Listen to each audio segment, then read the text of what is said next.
Okay, number one, it was a bloody weekend. 5 children were killed in our cities over July 4th weekend, all of them black children. 9 people were shot in Baltimore. 69 people were shot in Chicago. 16 of those were killed. 25 were shot in Atlanta in a 24-hour period on Sunday, including an 8-year-old girl who was killed right near the spot where Rayshard Brooks was justifiably shot in self-defense by police. But there have been protests going on there because of that justified shooting of a violent criminal. And in the midst of all that chaos, an 8-year-old girl was killed, shot while she was in the car with her parents. The parents of the child spoke out at a news conference. Watch this. They say Black Lives Matter. You killed your own. Killed your own this time. Just because of barrier.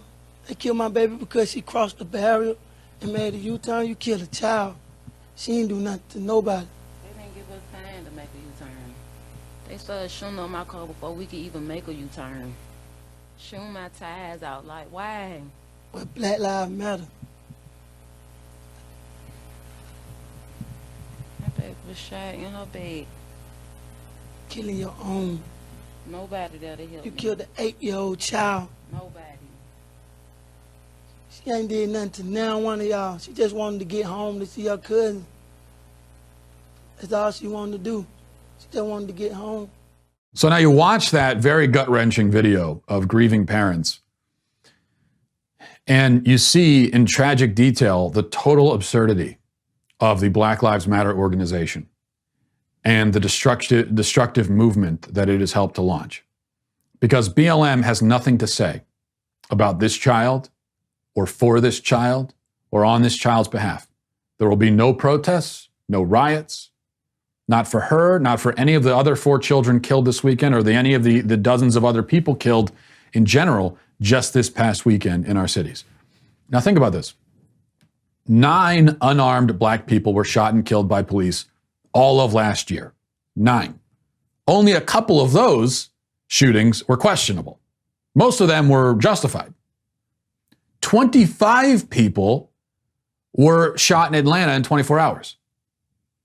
Now, Black Lives Matter tells us the first thing, the 9 people, that's a horror worthy of rioting and protesting. The second thing, the 25, is not.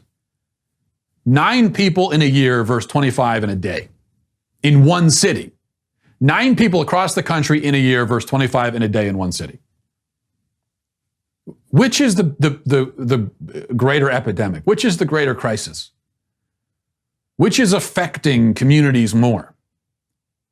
To reinforce the point again, compare 9 unarmed black people killed by cops in one year to nearly twice as many black people killed in Chicago in one weekend. There are dozens of ways to frame this. 9 unarmed black people killed by police versus 5 children killed in one weekend. Now, you know, the Black Lives Matter. If the name of their organization was something like Police Brutality is Bad, PBB instead of BLM, well, then they'd have a little bit more of an excuse to ignore the carnage in our cities as they're doing. But the name of the organization is not Police Brutality is Bad. The name of the organization is Black Lives Matter. They're supposed to be fighting for, defending, attesting to the inherent value of black life and of all human life. That's what they would say. I mean, they would claim that, you know, they're not saying that all lives don't matter. They're focusing on this problem of black life being dehumanized and devalued in our society. That's what they would say.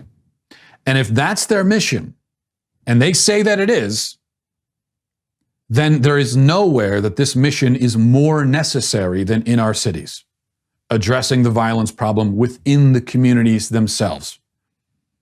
The person who shot into the car where that 8-year-old girl was sitting and killed her, that is a person who devalued her life, discarded it, treated her life as nothing.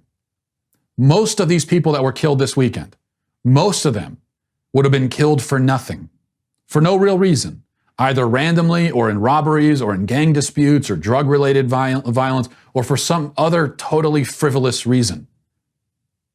Yet, you know, so yes, there is a real problem with life being devalued in this country. Black life especially. But it's happening mostly within these communities, and BLM has nothing to say because they are frauds. They are total, absolute frauds.